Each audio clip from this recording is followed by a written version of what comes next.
Estamos aquí en este horizonte de noticias para llevarles a ustedes al mundo de la información y decirles que se está haciendo una doble lucha en este momento en el mundo, y esto tiene que ver con el frío, con estas ondas polares que nos han llegado sobre todo en la zona centro-sur de los Estados Unidos, que ha afectado a millones de personas. Pero vamos a empezar por el principio. Primero decirles que ha habido, por ejemplo, aquí en el estado de Texas, ha habido tragedias.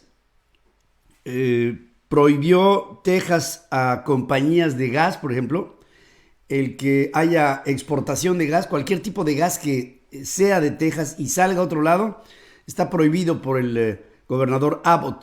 Esto incluye a México y esto provoca para nuestro país, para nuestro querido México, un problema, ya que ahora, por ejemplo, se ha anunciado, el presidente de México lo ha hecho, que el 100% de la generación de la energía eléctrica en este momento está cubierto y que la Comisión Federal de Electricidad apuesta a la producción de energía eléctrica a través de carbón y a través de combustóleo. O sea, nos estamos yendo hacia el otro lado. Las energías alternativas, las limpias, quedan de margen, de lado.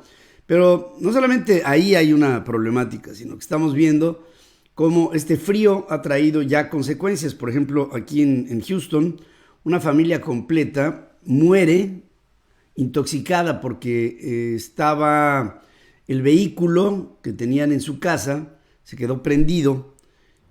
No se sabe si habían puesto esto para mantener algo de calor dentro de su casa. El asunto es que este vehículo prendido con monóxido de carbono, produciendo a todo lo que daba, con todo cerrado, pues produjo que se diera esta tragedia desafortunada, de verdad desafortunada. En ello estamos también observando que, no obstante el frío, en los Estados Unidos ha empezado a hacerse mucho mayor el número de personas vacunadas. El día de ayer 1.700.000 personas fueron inoculadas, y todos los días, conforme pasan, con mayor número de vacunas, con mayor número de suministros, con mayor número de personas que vacunan, con una logística más sofisticada, han hecho posible que, no obstante el frío, que esto ha venido a, digamos, a entorpecer las acciones de la vacunación en, digamos, una tercera parte de la Unión Americana, con respecto a otros lados en donde también hay nieve, pero ya hay una estructura para reaccionar ante la misma. Por ejemplo, en Texas no nevaba hace 90 años, ¿no? Y ahí, por supuesto que las condiciones cambiaron. Pero no obstante todo, 1.7 millones, como les digo.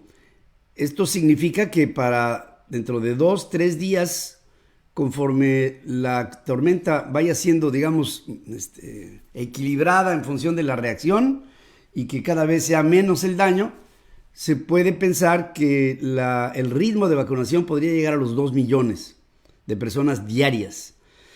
Se están dando algunos fenómenos que le quiero reportar. Por ejemplo, en Austria.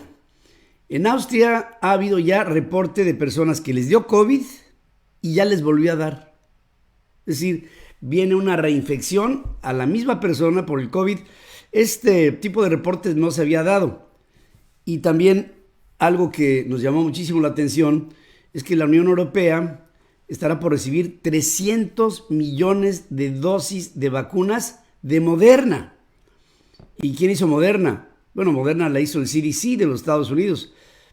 Quiere decir con esto que hay un acuerdo, o se hizo previamente un acuerdo, entre Estados Unidos y la Unión Europea para que, en cuanto estuviera la vacuna norteamericana, la Moderna, la desarrollada por el equipo investigador comandado por Anthony Fauci, se le enviara esta cantidad de dosis a Europa. Ahora, si mandan 300 millones, querrá decir que tendrán que mandar otra vez otros 300 millones en un plazo perentorio, porque la vacuna de Moderna se te vacuna y a las 4 semanas se vuelve a vacunar.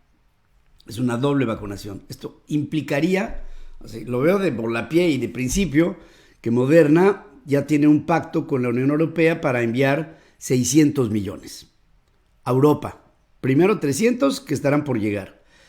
En todo ello, el día de ayer, el canciller mexicano, el señor Marcelo Ebrard, mandó un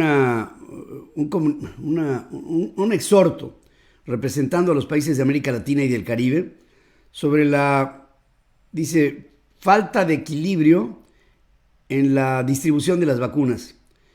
Y piensa que es un lamento que el 60% de las vacunas distribuidas en el planeta estén concentradas en unos cuantos países. El señor Marcelo Ebrard pues hace de lado, en primer lugar, se pone del lado de los países pobres. México pone el acento, a través de Marcelo, que los países pobres han recibido menos vacunas. Y a mí, francamente, se me hace lamentable que Marcelo Ebrard ubique a México como dentro de los países pobres. Porque si algo es decir, han llegado más vacunas a España, que tiene una economía mucho más pequeña que la nuestra. Han llegado muchas más vacunas a Portugal, que tiene mucho menos, digamos, expresión económica que la nuestra. Prácticamente ya está todo Israel vacunado. No es un tema de pobres o de ricos, en el caso de México. Hay otros que, veremos, el caso de África, por ejemplo. Pero lo que sí es cierto es que en esta pandemia, los países que investigaron y que llegaron a vacunas y que le invirtieron a la investigación, al desarrollo, a la producción, a la distribución, al almacenamiento y a la inoculación, pues tienen el derecho de haber hecho todo ese esfuerzo para llegar a salvar a su gente. Ahora, hay otras aportaciones. Por ejemplo, el día de ayer el presidente de los Estados Unidos dio un claro paso hacia el volver otra vez a los Estados Unidos al seno de la Organización Mundial de la Salud. En ello hay, según Anthony Blinken, que es el secretario de Estado norteamericano, hay un compromiso para que Estados Unidos regrese con la aportación de $200 millones a la OMS, que es el costo de su membresía, misma que había cancelado el presidente Trump. Y ahí el señor Biden pues está empezando a restaurar todas los cabos que tenía desatados y deshilachados el presidente Trump. Y hablando del presidente Trump, el día de ayer el presidente Trump reapareció en una entrevista en Fox News, que Fox News es considerada en los Estados Unidos como un canal de comunicación, digamos, de televisión, de ideología republicana. Y en esa entrevista se hizo la entrevista con motivo de la muerte de Rush Limbaugh. Les quiero decir quién era Rush Limbaugh. Rush Limbaugh es un comunicador de mi época. Fuimos, digamos, equivalentes, Rush Limbaugh y su servidor. Rush en los Estados Unidos tuvo una larga carrera en la radio. Tuvo un programa, The Rush Limbaugh Show, que fue uno de los programas más emblemáticos en la historia de la radiodifusión reciente en los Estados Unidos. Estuvo sindicado en cientos de ciudades en la Unión Americana y él se convirtió en la conciencia republicana. De hecho, en el pasado mes de febrero del 2020, en el State of the Union, en este informe que hace el presidente de los Estados Unidos sobre el Estado de la Unión, Rush Limbaugh fue condecorado por el presidente Trump en un evento en el que, pues con su presencia, Rush Limbaugh le daba su aval al presidente Trump en aquel tiempo. Y no solamente eso, sino que el día de ayer, en la entrevista, el presidente Trump dice: ¿me hicieron fraude electoral? ¿Me voy a defender de esto? Esto no fue válido ni lícito para la sociedad norteamericana. Y quiero hacer también un homenaje a Rush Limbaugh porque él, en sus últimos mensajes que dio en su programa, habló del fraude que me habían cometido los demócratas. O sea, ahí había una alianza entre Rush Limbaugh y Donald Trump. Donald Trump se presenta y vuelve otra vez a poner hincapié en la idea de que le robaron. Esto para la sociedad norteamericana es un tanto complicado, sobre todo para el presidente Biden. ¿Por qué es importante esto para el presidente Biden? Porque el presidente Biden está haciendo una labor para volver a unir a la sociedad norteamericana. La presencia de Donald Trump haciendo otra vez sentir que le robaron y que un medio de comunicación le da la plataforma para decirlo, vuelve otra vez a poner el acento en muchas personas que tal vez con el paso del tiempo, todo pasa con el paso del tiempo, ¿no? Todo, hasta el tiempo mismo. Y la sociedad norteamericana empezaba a resanar, para los que lo creyeron, el oprobio, la indignación de haber sentido que le habían robado en las elecciones. Y otra vez Donald Trump dice, haré todo un movimiento para reivindicar este fraude que me cometieron.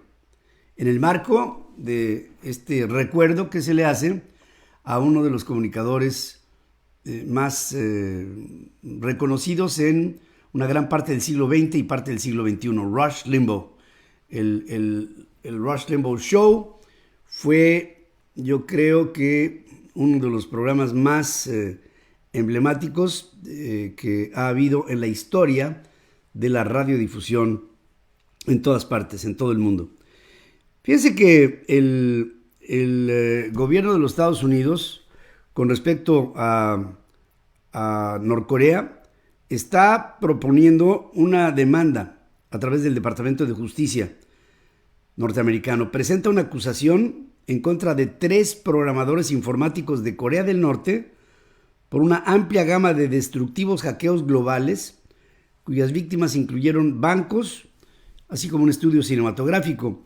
La acusación, que recientemente fue dada a conocer, viene de una demanda criminal previa iniciada desde el 2018 y dice que hay en ello acusados norcoreanos. Los fiscales dicen que 3 programadores son agentes de un organismo de inteligencia militar del gobierno norcoreano y se presume, fíjense, en otra de las acusaciones que se integran a estos alegatos, que la Oficina General de Reconocimiento, que es parte del Departamento de Estado norteamericano, habla de una conjura global que hackers hicieron que se sustrajeran de sistemas bancarios y otros 1.300 millones de dólares en diversas divisas y criptomonedas, extorsionando con esto a bancos y a empresas, principalmente mediante el secuestro de información clasificada. 1.300 millones de dólares. Es una cifra muy, muy importante y una acusación tremenda que se hace a través de un hackeo por Internet.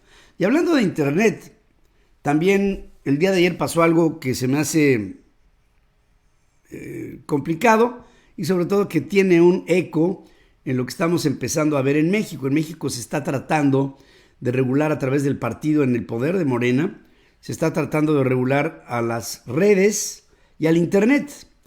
Y desde la semana próxima, en China, la Administración del Ciberespacio, que así se llama, obligará a los blogueros y a los influencers a solicitar una credencial que emitiría el gobierno chino con el fin de poder expresarse sobre diversos temas. Esta nueva medida, pues obviamente causa temor en lo que pudiera ser la prensa independiente, que no la hay. Digamos, hay actos de conciencia individuales que se vuelven independientes, pero esto hace que la prensa, por lo general en China, toda sea dependiente del gobierno y de la propaganda oficial. Y esto se le llama adoctrinamiento. Entonces, todo aquello que no sea dependiente de Pekín y de lo que Pekín determine, tendrá que ser certificable y obviamente observado por el gobierno chino. En el momento en que un bloguero se pase de la raya o que un influencer se pase de la raya, ahí le vendrá el gobierno de China y le evitará el que siga teniendo acceso. Aunque desde el 2017 ya se requieren permisos para escribir sobre asuntos políticos o militares, no se había impuesto una obligación de manera tan generalizada y sobre este tipo de nuevas normas, extendiendo requisitos en temas de salud, de economía, de educación, de justicia, obviamente de política y de opiniones. Titus Chen, experto en política china para redes sociales de la Universidad de Song Yat en Taiwán, que es, ya saben, la China digamos, capitalista, ¿no? Dice que los reguladores quieren controlar todo procedimiento de producción de información digamos, bajo el régimen del presidente Xi Jinping. Con ello, creo que tenemos un problema fuerte. Y hablando también de cuestiones del ciberespacio, fíjense que un juez federal de los Estados Unidos, este es un caso rarísimo, un juez federal de los Estados Unidos determinó que Citigroup no tiene derecho de recuperar $500 millones que transfirió por error a prestamistas de Revlon, dentro de lo que llamaron un error bancario de naturaleza quizás sin precedentes ni magnitud.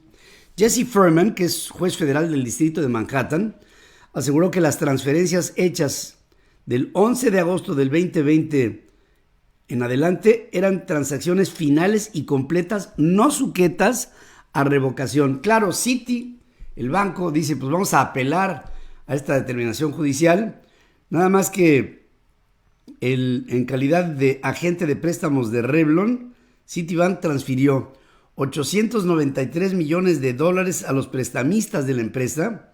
O sea, prestamistas no quiere decir agiotistas, quiere decir promotores de préstamo a trabajadores del propio Revlon. Pero resulta que era todo esto para liquidar préstamos que no vencían sino hasta el 2023. Se adelantaron. La intención de Citi no era adelantar ese pago. Hubo una confusión en las líneas del pago y la institución bancaria con sede en Nueva York dice que se trató de un error humano, imagínate tú, y algunos prestamistas accedieron a devolver el dinero que les había sido enviado. O sea, algunos agentes de préstamo y algunos que recibieron el mismo dijeron, oye, aquí yo estoy recibiendo de más, y lo devolvieron. Pero de los 893 millones, se devolvieron 393. Y de estos 393, 500 más no se devolvieron. Alguien le llegó el préstamo de Revlon y vio que era mayor y dijo, pues muchas gracias, ¿no? Y como es muchas gracias y se hizo el procedimiento completo desde el banco, pasando por el solicitante del préstamo, por la agencia que presta dentro de Revlon, hizo todo el formato de pago, el juez federal de los Estados Unidos dice, el proceso es completo y no tenemos por qué echarnos para atrás. En México estamos viendo dos problemas graves.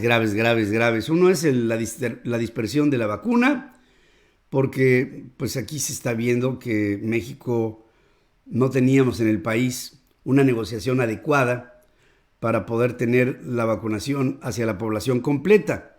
Si nos llegan, digamos, ahora se hizo un escandalazo porque llegaba 500,000 de vacunas, pues solamente recordar que hay un poquito menos de 100,000 personas vacunadas y que somos 130 millones de personas. 130 millones de personas con 90 y tantas mil vacunadas y 500,000 de vacunas que acaban de llegar, y ahora falta por saber cómo y cuándo las van a hacer las aplicaciones. Nos encontramos con un problema enorme. A este ritmo vamos a acabar de vacunar a México en 5 años o en 6. Y aparte hay un problema dentro de la vacunación, que la vacunación se está haciendo con un control estrictamente político.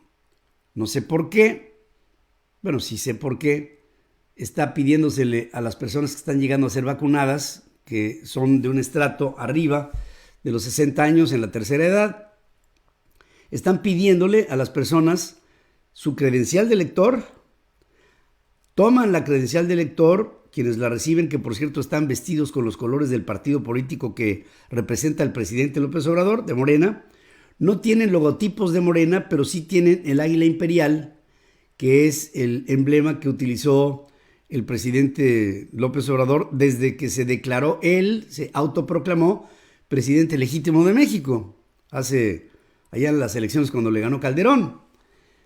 Desde esta actitud te quitan la credencial, le toman fotografía a la persona a la que van a vacunar, le sacan todos los datos y la vacunan. Y le dicen, dentro de entre 20 y 80 días te vamos a llamar, aquí está un papelito para que regreses y te vacunen dentro de entre 20 y 80 días. ¿Tiene esto un manejo electoral o tiene esto un manejo logístico para la vacuna? Desde mi punto de vista, es por este procedimiento que no se le está dando preeminencia a la posibilidad de que el sector privado colabore en la vacunación, ya que el gobierno de López Obrador quiere que la vacuna, que los vacunados le deban el favor a su gobierno. Tremendamente nocivo este problema. Hasta aquí hay muchas cosas que tenemos que informarles en este horizonte de información, pero por lo pronto les agradecemos el favor de su atención y esperamos contar con ella en unos minutos más en el inicio de la primera emisión de centralfmonline.com y en Central FM Equilibrio. Estamos en iOS y en Android, en aplicaciones gratuitas, y también en 36 estaciones de radio en los Estados Unidos, en 105 ciudades en radio y televisión en México y en televisoras en Guatemala, El Salvador, en Honduras, en Costa Rica y en Colombia. Gracias, como siempre, por su presencia. Estamos atentos y en unos minutos más, listos para informarles.